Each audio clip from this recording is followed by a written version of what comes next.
Mais on les remarque dans ça. Ce n'est pas parce que tu n'es pas bon qu'on ne te remarque pas. Tu peux ne pas être bon et être très mauvais, on va te remarquer. Quand on arrive dans une maison, on arrive dans un milieu, on sait toujours remarquer des gens parce qu'ils sortent du lot.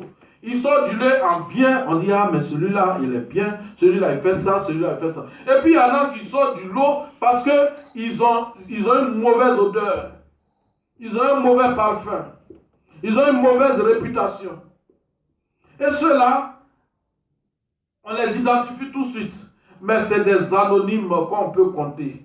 Et puis, Jésus-Christ, il parle de cet homme-là qui était en train d'aller se faire investir de l'autorité royale. Il va chez le roi. Et quand il revient, il fait les comptes. C'est juste. Quand tu confies quelque chose à quelqu'un, il faut que la personne te rende compte. C'est humain. C'est aussi biblique. Si quelqu'un t'a confié quelque chose, il faut lui rendre compte. Mais il ne faut pas user de mauvaise foi pour commencer à mal parler de lui pour que la personne ne vienne pas dessus. Non, il a mal passé. Il a jugé son chef. Mais quand il a fini de dire tout ce qu'il pouvait dire, il dit, qu'est-ce que tu as fait de ce que je t'ai confié? C'est là la question. Je t'ai confié quelque chose. Je ne t'ai pas confié des raisonnements quand je partais. Je ne t'ai pas confié des appréciations quand je partais. Je t'ai confié quelque chose de matériel. Je t'ai confié de l'argent qui avait de la valeur. Je t'ai confié des mines. Et qu'est-ce que tu en as fait de ces mines? Ce n'est pas que le chef attendait de le punir quand il lui a demandé. Mais le chef a appelé comme il appelait chacun d'eux pour rendre compte de ce qu'il avait fait. Je t'ai confié un travail. Je t'ai confié une mission. Je t'ai confié des biens. Je t'ai confié mon enfant. Je t'ai confié ma femme. Je t'ai confié mon mari. Tout ça là, c'est des choses qu'on peut confier. Mais quand on confie, la personne qui t'a confié est en droit et a le devoir de te demander des comptes. Parce que si tu ne veux pas rendre compte, quand on te confie là, tu refuses. Tu dis à même temps, ah moi je ne peux pas prendre cette responsabilité. Mais tu prends la responsabilité. Tu acceptes qu'on te confie une charge et puis tu vas décliner la chose. Et puis tu vas en venir m'insulter. Tu vas venir m'agresser. Parce que tu n'as pas été à la hauteur. Et tu caches tes carences dans les injures. Tu caches tes carences dans les agressions. Tu caches tes carences dans les critiques. C'est ça. Celui-là qui n'a pas fait. Et puis qu'est-ce qu'il fait? C'est qu'on lui a donné de précieux là. Où il a mis ça? Il l'a attaché dans un linge et puis il l'a enterré. Seigneur, voici ta mine que j'ai gardée dans un linge. Il a gardé ça dans un linge. Donc, si la mine était précieuse là, il faut la mettre en valeur. Mais tu gardes dans un linge pour dire que quand il va venir là, c'est comme ça ce genre de personne pense. Ah, quand il va venir, moi je ne veux pas d'histoire. Même chose qu'il m'a donné là, je vais lui redonner sa chose comme c'était. Mais ce qu'il oublie, c'est que le temps est passé. Et qu'avec les investissements, plus le temps, c'est les Américains qui disent que le temps c'est de l'argent. Plus le temps passe, plus ça peut augmenter, ça peut produire. Mais lui, il ne veut pas produire. Il ne veut pas produire, mais il est agressif. Il veut retarder. Il veut injurier, il veut juger. C'est ça. Et il prend soin, il est tellement contradictoire ce truc-là. Il prend soin de bien garder la pièce. Mais ce n'est pas la bien garder qui intéresse. Quand on parle d'argent, il faut l'investir. Quand on parle de mine, il faut les faire valoir. Il faut faire valoir les choses. Il ne faut pas les garder. Parce que si tu les gardes, ça ne produit rien. Et si ça ne produit pas, c'est mort. Quand quelque chose ne produit pas, Jésus-Christ a donné l'exemple de ce figuier-là qui ne produisait pas de fruits. Qu'est-ce qu'il a fait? Il a maudit. Ça a séché. Parce que si tu n'es pas en train de produire, tu es là, tu occupes des choses de façon inutile, merci. On n'a pas, ta place n'est pas là. C'est mieux que tu ne sois pas là, que tu occupes l'espace, que tu occupes le temps, que tu occupes tout ça pour rien. Pour le mieux que tu ne sois pas là. Il aurait été mieux pour celui-là qu'il refuse la mine. Vous voyez, le chef, il n'a pas fait de distinction quand il donnait les mines. Le calcul est simple. Il a 10 000, il y a 10 serviteurs. Quand on fait le calcul, il a donné 1 000 par serviteur. Il n'y a pas de discrimination. Il n'a pas pris quelqu'un, il n'a pas donné plus à quelqu'un pour qu'on dise demain, comme lui a donné plus, c'est normal qu'il ait produit plus. Il a donné de façon équitable à chacun d'eux. Parce qu'il connaît, de la même façon que l'ouvrier connaissait son patron, le patron aussi connaissait la vie des hommes. Il connaît la pensée des gens. Il sait comment ils réfléchissent. Et dès le départ, il a voulu être juste. Dès le départ, il a été équitable. Dès le départ, il a été honnête avec chacun d'eux. Et il confie à chacun, dans le livre de Luc. Je ne veux pas parler de ce qui a été dit des talents dans Matthieu, mais restons sur Luc. Dans Luc, vous savez que Luc était médecin. C'est un homme précis. Un bon médecin, ils sont précis. Ils vont sur les détails des choses. Donc voilà comment chacun des évangélistes aborde les paraboles. C'est vrai qu'ils étaient tous avec Jésus-Christ, mais chacun, si tu mets un philosophe ici, tu mets un médecin ici, tu mets un comptable là, et que tu racontes une histoire, chacun va retirer selon ce qu'il est. Et il va porter l'enseignement. C'est ce qu'ils ont fait, les évangélistes. Voilà pourquoi ici on parle de mine, de l'autre côté on va parler des talents. Et ok. Donc voilà ce qui se passe. Au premier, qui était un homme beaucoup zélé, sûrement que dans la maison de son chef, il avait l'habitude, quand on lui confie quelque chose, de bien faire la chose, de faire en sorte qu'il soit remarqué, de faire en sorte que quand on passe, on dit, mais qui a fait ce travail-là? Sûrement, son nom devait être cité d'habitude au milieu de ceux qui faisaient du bon boulot dans la maison. Il n'est pas celui-là qui était mélangé aux autres pour dire, mais comme les autres font comme ça, moi je vais faire ça. Comme tout le monde fait comme ça, moi je vais faire ça. Il n'est pas dans ce groupe de tout le monde fait comme ça, donc moi je fais. Il ne s'assimile pas aux autres, mais il excelle. Il se fait remarquer. Il sort du lot. Il n'est pas resté dans le lot.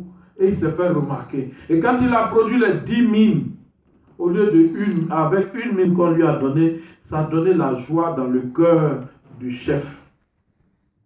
Et il lui a dit, la récompense ici, on peut croire qu'elle est un peu exagérée. Parce que te confier la direction de 10 villes, confier le commandement de 10 villes pour avoir multiplié une mine par 10, mais je ne dirais pas que la récompense est exagérée. Parce que cet homme-là, il a démontré le zèle qu'il avait. Sûrement que s'il avait eu plus, il aurait donné plus encore au maître. Et que le maître serait devenu encore plus riche avec ce qu'il lui avait laissé. Et donc pour le récompenser, pour qu'il continue d'œuvrer dans cela, il lui donne une belle récompense qui est la mesure de ce qu'il a fait, de son investissement. Il n'a pas pensé à lui-même ses propres intérêts. Il n'a pas pensé à comment il allait vivre. Eh mais lui me donne ça, puis je vais travailler pour lui. Mais il y a ma famille à la maison. Sûrement que si tu travaillais pour lui, il s'occupait tu devais avoir un salaire. Il devait pouvoir te rémunérer pour t'occuper de ta famille. Mais il y en a, bien qu'on leur donne un salaire, bien qu'on leur donne une rémunération, quand on leur dit, occupe-toi de cette affaire, c'est à cause de ça je te paye, il veut se servir lui-même. Il veut se servir, mais ici là, il ne s'est pas servi. Parce que si c'était servi, il n'aurait pas eu 10 mines en plus d'une mine. Il a été un serviteur loyal. Un serviteur modèle. Et voilà ce que ça produit. Et à cause du souci qu'il avait pour son maître, à cause du souci qu'il a fait pour faire grandir ce que son maître lui a donné, pour développer encore plus, ça veut dire que si le maître n'est pas là demain, voilà des gens sur qui je peux compter. Et voici le second, on lui a donné 5 mines, une mine, il en a produit 5. C'est vrai que tout le monde n'a pas la même force. Tout le monde n'a pas le même zèle. Tout le monde n'a pas la même capacité. Ça, c'est vrai. Et quand on peut ramener ça aussi aujourd'hui un peu dans le milieu chrétien, tout le monde n'a pas la même force. Il y a ceux-là qui ont la capacité d'aller porter la bonne nouvelle de l'évangile dehors. Et ça va faire que des gens viennent prier, ils acceptent le Seigneur Jésus-Christ. Il y a ceux-là qui ont la capacité d'aller prier pour qu'un soit malade, pour chasser les démons dans la vie de quelqu'un, pour débloquer les situations.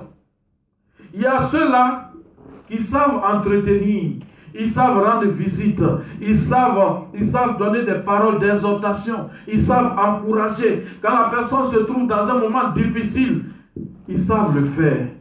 Mais pourquoi? Qu'est-ce que Dieu a donné à chacun des chrétiens que nous sommes, à chaque personne? Dieu a donné une mine. Dieu a donné quelque chose de valeureux à quelqu'un. À partir du moment où on a choisi de marcher avec Jésus-Christ, il est venu habiter dans notre cœur. Et c'est le fait qu'il habite dans notre cœur là maintenant qu'on fait travailler, qu'on cherche à évangéliser. Et pour ceux qui ont plus le souci du royaume de Dieu, ils travaillent plus. Vous allez voir des gens qui se privent de tout pour le Seigneur. Ils se privent de tout pour le Seigneur. Ils sont capables de ne pas dormir. Ils sont capables de donner ce qu'ils ont pour le prochain. Ils sont capables de marcher des heures. Ils sont capables de suer des humiliations, des injures, parce qu'ils pensent que le royaume de Dieu doit grandir. Ils pensent à la mission, à ce que Jésus-Christ a confié quand il devait partir dans les ciels. Ils pensent à ça. Et ils font fructifier le dépôt qui était en eux. Parce que Jésus-Christ a mis ce dépôt-là à chacun de nous. Nous sommes tous ouvriers du Seigneur. Rappelons-nous. Nous sommes tous ouvriers. Nous sommes tous serviteurs de Dieu. Nous sommes tous serviteurs de Dieu. J'aime le terme serviteur de Dieu. Parce que tu te mets au service de l'autre. Il y en a qui ne vont jamais employer serviteur de Dieu. Ils vont dire homme de Dieu. Parce qu'ils aiment la classe. Parce qu'ils aiment la différence. C'est vrai, tu es homme de Dieu, c'est vrai. Mais tu es d'abord serviteur de Dieu. Tu sers. Parce que c'est avant qu'on te serve là, toi il faut servir. Jésus a lavé les pieds de ses disciples. Vous voyez comment on s'abaisse pour laver les pieds? Je ne sais pas quelles chaussures les gens portaient en ce moment-là. Comment leurs pieds étaient fissurés. Comment ils étaient. Ils ont marché combien de jours sans se laver. Et Jésus se met là et il lave les pieds de ces gens-là. Quelle humilité. Ça, ce n'est pas humiliation, mais c'est humilité. Il est humble. Il s'abaisse. C'est ça le serviteur. On est tous serviteurs. Et Jésus-Christ a donné une mine à chacun que chacun doit faire valoriser. Et ça dépend de la façon dont tu fais valoriser la mine là, que Jésus-Christ va te donner une récompense dans les cieux célestes. Vous avez sûrement lu des histoires, vous avez dû entendre des histoires où des gens, ils sont passés de l'au-delà, ils ont fait un voyage dans les cieux, dans leur sommeil, où ils ont vu des choses, des révélations, où il y a des maisons qui ont été construites et d'autres maisons qui ne sont pas terminées, d'autres ont été terminées. Tout ça à cause de quoi? À cause de ce qu'ils faisaient sur la terre pour le travail de Dieu. Il y a des gens qui se suffisaient et quand on a relaté que leur maison n'était pas là-bas, ou bien ils dormaient dehors, ou bien ils dormaient d'entrée couchés pendant qu'ils vivaient dans l'opulence sur la terre. Il y a eu ces histoires-là, que vous y croyez ou vous y croyez pas, mais il y a une récompense pour chacun de nous dans les lieux célestes. Dieu a réservé une récompense à chacun, mais ça dépend de comment tu fais fructifier la mine qu'il t'a donnée. Il t'a donné le salut. Il t'a donné la bonne nouvelle. La bonne nouvelle de l'évangile. C'est ça la mine que nous avons. Nous avons la bonne nouvelle. Et comment nous la faisons fructifier? Nous la gardons dans notre poche. Nous gardons notre foi chrétienne pour nous-mêmes. Ou bien nous partageons notre expérience chrétienne avec les autres. Ou bien nous allons annoncer la parole de l'évangile. Ou bien nous allons prier pour les uns les autres. Ou manifestons l'hospitalité. Manifestons la bonté. Manifestons tout ce que nous avons. Comment nous fructifions la mine que Jésus-Christ nous a donnée. Quand Jésus-Christ t'a sauvé, il ne t'a pas sauvé plus que l'autre. Il dit celui qui croit en Jésus sera sauvé. Si quelqu'un dit croit en Jésus est sauvé. Demain, croire en Jésus est sauvé. Jésus croit en Jésus est sauvé. On n'a pas dit qu'un est plus sauvé que l'autre. Au départ, nous partons du même point de départ, du même point d'égalité. Et voilà ce qui se passe. Il leur a donné la même opportunité. On ne parle pas de chance ici. Il leur a donné la même opportunité. Il leur a donné le même fonds de caisse. Le même fonds de roulement, comme on le dit. Il n'a pas donné plus qu'à un autre parce qu'il préférait un plus que l'autre. Mais c'est dans la façon d'investir qu'un va démontrer comment il est plus attaché à son maître. Mais quand il le faisait investir, il ne le faisait pas par rapport aux autres serviteurs. Non. Il ne disait pas, moi je vais faire, et puis les autres là, ils vont voir. Non. Peut-être ce n'était même pas dans sa tête. Parce que lui, ce qui est dans sa tête, c'est faire plaisir à son maître. Ce n'est pas les autres qui l'intéressent. Faire plaisir à son maître. Et c'est ce que Jésus-Christ nous demande. Faire plaisir à Dieu. Et vous voyez aujourd'hui, s'il y a des jalousies, s'il y a des inimitiés, s'il y a des haines entre les serviteurs de Dieu, entre les enfants de Dieu, pourquoi on tend le cou pour regarder dans la maison de l'autre pour voir comment ça est?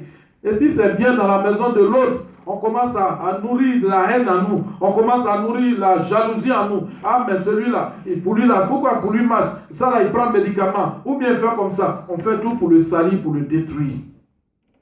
Or, si tu as en pensée de servir Jésus-Christ, pour que le règne de Dieu soit grand sur la terre, tu n'as pas le temps d'aller regarder dans la maison de l'autre. Ce que Jésus te demande là, c'est tellement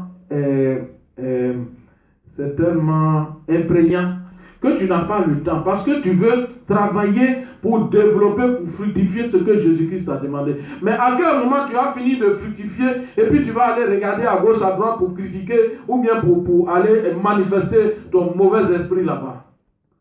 Jésus-Christ a donné une mine à chacun. À nous d'exceller en bon. On devait pouvoir exceller en bon de par nos témoignages. Il donne un bon témoignage. Ah, la soeur là, la maman là, en tout cas, il fait ça, il fait ça, il fait ça. Si on dit comme ça de l'autre, toi qui es à côté qui n'a pas fait ça là, il ne faut pas être animé d'un esprit de jalousie. Il ne faut pas devenir Caïn pour aller tuer. Il y en a qui veulent tuer l'œuvre de l'autre. Ils sont devenus des Caïns. Au lieu de demander à Abel, mais mon frère, comment tu as fait? Puis pour toi, été agréé par Dieu. Qu'est-ce que tu as fait? Non, il se remplit de jalousie. Il n'a plus le temps de demander. Il ne voit plus Dieu. Pourquoi? Pourquoi lui comme ça? Voilà ce qui se passe aujourd'hui. On oublie que nous sommes au service d'un maître qui nous a confié des choses que nous devons fructifier. Et il faudrait que nous excellions en bien. Je parlais de ces deux premiers et je te parlais de l'anonyme, l'autre. Il faudrait que nous arrêtions d'être l'autre dans la maison de Dieu. Il faudrait que nous arrêtions d'être les autres. Il faudrait qu'on nous appelle par notre nom. Il faudrait qu'on nous distingue par la qualité du fruit que nous portons. C'est ça qui est important. Amen. Si nous portons un bon fruit, on doit pouvoir nous distinguer par ça. Si le Seigneur me connaît, cela me suffit. Les hommes peuvent ne pas me connaître. Les peuples peuvent me traiter de tous les noms. Mais devant moi et Dieu, je suis fidèle à mon Dieu. Dieu me connaît. Il connaît ma relation avec lui. Il sait que je ne suis pas dans du faux. Ça me suffit. Si le Seigneur me connaît, cela me suffit. Et voilà comment je voudrais interpréter ce test des talents ce matin. Ce test des talents. Dieu, il donne son esprit à chacun de nous. Le jour de la Pentecôte, dans la chambre haute, la Bible nous dit que l'esprit est descendu et sa manifestation, c'était comme des langues de feu sur chacun de ceux qui étaient dans la maison réunis en train de prier. Dieu donne la même portion à chacun. Au départ, il donne la même portion. Mais c'est après. Si tu vois qu'il y a un qui manifeste plus la présence de l'Esprit Saint, c'est qu'il a travaillé à ça. C'est pas que Dieu lui a donné plus au départ. C'est que lui s'est privé des choses et qu'il a travaillé pour arriver à ça. Sinon, Dieu ne te donne pas la plénitude du Saint-Esprit le premier jour de ta conversion. Dieu te baptise du Saint-Esprit. Maintenant, c'est parce que dans ta soif, dans ton désir de plaire à Dieu, dans ton désir de le servir de plus davantage, d'arriver à d'autres dimensions, pour ne pas rester au lait maternel, pour continuer à grandir dans la foi, dans la vie chrétienne, pour manger les aliments solides.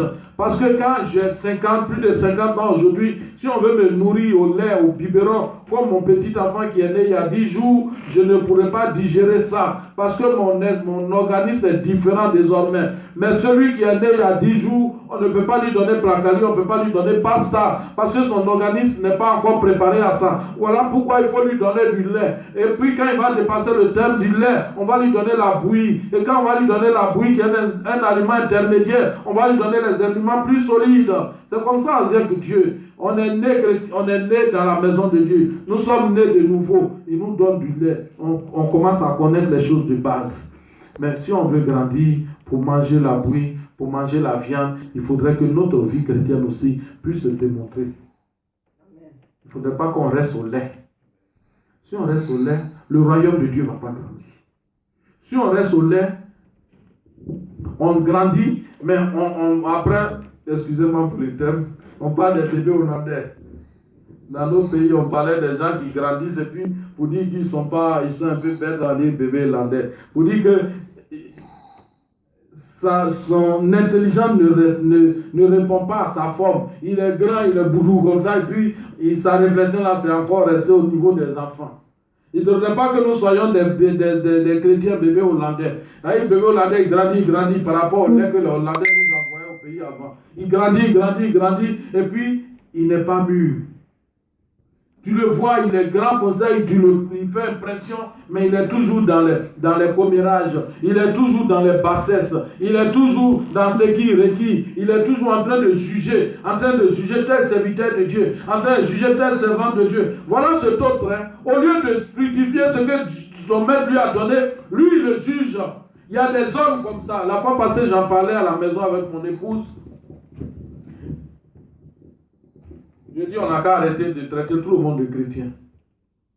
Tous ceux qui viennent à l'église ne sont pas tous chrétiens. Parce que quand tu es chrétien, tu es un petit Christ. Quand à Antioche, on a commencé à les identifier de chrétiens, c'est parce qu'ils se distinguaient de leur comportement, de leur façon de faire. On dit, regardez-moi les chrétiens là. Ce n'était pas un thème qu'on prenait chose, c'était pour se moquer d'eux, pour les mettre de côté. On dit les chrétiens. Pourquoi on les traitait de chrétiens? Parce que leur façon de faire, ils voulaient ressembler à Jésus-Christ. Et ce que Jésus-Christ est venu faire, c'est révolutionner. Et puis les gens trouvaient ça bizarre. On dit, mais ceux-là, c'est qui? Ah, ça c'est, comme Jésus est parti, ça c'est les chrétiens, les petits Christ. Donc si tu es chrétien, c'est que Christ est en toi. Et ce que tu fais reflète Christ. Christ n'est pas dans le mensonge. Montre-moi dans la Bible où Jésus est en train de critiquer quelqu'un. Où Jésus est en train de mentir. Où Jésus est en train de voler. Non, tout ça là, Jésus n'est pas dedans. Où il est en train de juger. Non.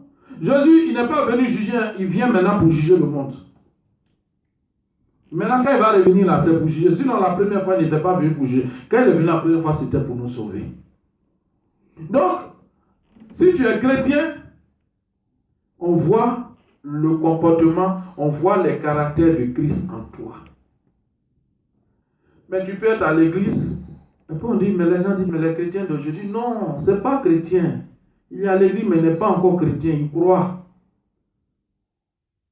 Il n'a pas donné sa vie entièrement à Jésus-Christ. Il croit qu'il y a un Dieu, il croit que c'est Jésus. Mais le fait de dire, voilà ma vie, il faut prendre ma vie là, il n'a pas encore fait ça. Voilà comment on parle de nouvelle naissance. Il n'a pas encore fait la nouvelle naissance. Donc il est dans les choses du monde. Ne vous conformez pas aux choses du monde du siècle présent. Vous êtes dans le monde, mais vous n'appartenez pas au monde. Mais comment on peut savoir qu'un enfant de Dieu n'appartient pas au monde quand il se démarque de toutes ces mauvaises choses-là? Souvent, vous pensez que les critiques là, ce n'est pas péché, mais c'est un gros péché. Parce que il y a eu des cas ici, en Europe, il y a quelques années, où à force de parler mal de quelqu'un, la personne se donne au suicide. Vous voyez? On parle mal de quelqu'un, et puis quand ça arrive sur la personne ne peut pas supporter, parce qu'on n'est pas tous faits de la même façon. La personne ne peut pas supporter ça. Elle n'a pas quelqu'un à qui se confier. Et qu'est-ce qu'elle fait? Elle s'enferme dans sa maison, elle va, elle se jette par la fenêtre, elle boit des médicaments, elle se donne la mort. Pourquoi? Parce que des gens, ils croient que c'est amusement, ils ont voulu faire. C'est pourquoi aussi le chrétien, amusement là, il faut faire attention. Il y a des amusements qui ne sont pas bien. Il y a des plaisanteries qui ne sont pas bien. Donc voilà critique là. On te critique. Un jour, ça vient te trouver à la maison. Et puis généralement quand on te critique là, non, ça, tu n'arrives pas. C'est tous ceux qui sont autour qui savent. Ils n'ont pas eu le temps de vérifier. Pour voir si ce qu'on dit là, c'est chose. Un a dit, l'autre prend en même temps au passage. On dit merci à la technologie, mais la technologie aussi, ça nous fatigue. Tu payes 10 €, tu peux parler du 1er février jusqu'au 28 février. 10 €. Avant là, quand on est venu en Italie ici, pour appeler seulement en Côte d'Ivoire pour faire 10 minutes, 15 minutes, on dépensait plus de 50 000 livres, qui est une histoire de 25 € à l'époque. Et quand tu veux faire comme ça, pour ne pas rester trop au téléphone, tu appelles et puis tu donnes rendez-vous à tes parents. On appelait ça scati. Tu mets un jeton et puis ça compte, et puis après tu vas payer. Donc qu'est-ce qu'on faisait? Pour ne pas rester au téléphone longtemps, parce que ça va compter, tu appelles et puis tu dis, bon, il faut dire à tel, il n'a qu'à me trouver, et puis je vais appeler, et puis pour tu racontes, tu payes 5 000 livres. Après quand tu viens maintenant, ils sont tous rassemblés dans le lieu là. Maintenant tu vas parler à tout le monde. Et ça, tu fais pas ça tous les jours. Mais aujourd'hui là, on dit call country big, call country all, noi per tutti. Il y a tout ça là aujourd'hui. Si tu veux commencer à parler le matin jusqu'au soir, tu vas faire. C'est ta batterie qui va te dire, mais tu vas charger batterie. Si tu viens encore, demain encore tu commences. Jusqu'à tous les jours du mois là, tu vas parler. Et c'est ça qui fait que les gens, ils ne souffrent plus pour critiquer. Ils ne souffrent plus pour parler mal de l'autre. En un brin de choses, tout de suite là. Lui, il est à Fidenza ici, il sait ce qui s'est passé à Aubervilliers hier. Ou bien il sait ce qui s'est passé à Nantes avant-hier. Il est ici tout de suite là. Il sait déjà tout, il fait les tours d'horizon. Mais si tu es une nouvelle créature, tu ne dois pas dans les tours d'horizon. Si tu es une nouvelle créature, tu ne dois pas être dans les commérages, dans les racontages. Souvent, les gens disent, ah, moi j'étais assis chez moi et puis on m'a dit. Mais il y a des gens, quand tu viens leur dire quelque chose là, non, demain là, tu ne viens plus lui dire encore. Parce que ça dépend de comment il reçoit. Quand il vient, il te dit, c'est toi qui sais mettre piment, tu mets sel. Et puis qu'est-ce qu'il fait? C'est pour toi, tu as dit là, maintenant il prend pour dire, Jacques m'a dit ça. Oh, c'est lui qui est venu à la nouvelle. Mais comme tu as agrémenté, il prend pour faire comme ça. Et voilà les histoires comment. L'autre qui reçoit là-bas, il ne t'appelle pas. Il dit, mais comment lui peut penser ça de moi? Mais j'ai fait ça pour lui. Et puis, voilà les problèmes ont commencé. Tout ça à cause de quoi? À cause de 10 € que tu payes dans le mois. Tu n'as pas de limite. Il faut toi-même mettre limite à ta bouche. Ça a évité de créer les problèmes. Si tu veux ton téléphone là, il faut prendre, tu as prié à les gens. Tu peux prier à les gens pendant toute une heure? Non. Non. Mais on va appeler ici, on va appeler ici, on va appeler ici. Et puis souvent même pendant qu'il est en train d'appeler, il met au haut-parleur. Et puis pendant qu'il est en train d'appeler sur la ligne même de téléphone, il est en train de faire sur WhatsApp, en train d'envoyer un message à une autre personne. Parce que tu peux faire ça, hein. Et pendant qu'il envoie WhatsApp, il est sur Messenger. En temps, il a mis auriculaire. Auriculaire, là, lui, il est en train de parler au téléphone. Pour ne pas bloquer la conversation, il est avec auriculaire ici. Et puis ses doigts maintenant sont là. Message, ping, ça sonne sur WhatsApp. Ping, ça sonne sur Messenger. Ping, ça sonne sur Imo. Bien aimé, technologie est bien. Mais sachons limiter les dégâts. Si je suis chrétien, il faudrait que je reflète ma chrétienté dans ce que je fais dans tous les jours. Il faudrait qu'on me reconnaisse. Si on dit, oh, lui là c'est un chrétien, et puis il dit ça pour se rire de toi, il faut être content. Parce qu'on n'est de passage sur la terre. Ce qui va rire après, c'est quand moi je serai là-bas auprès du Seigneur en train de rire là, non. Peut-être que lui sera en train de graisser ses dents, en train de pleurer de l'autre côté, je ne pourrai même pas le voir. Sachons nous distinguer et sachons mettre en valeur et fructifier les mines que notre Seigneur Jésus-Christ nous a données en tant que réel Fils de Dieu. Amen. Amen.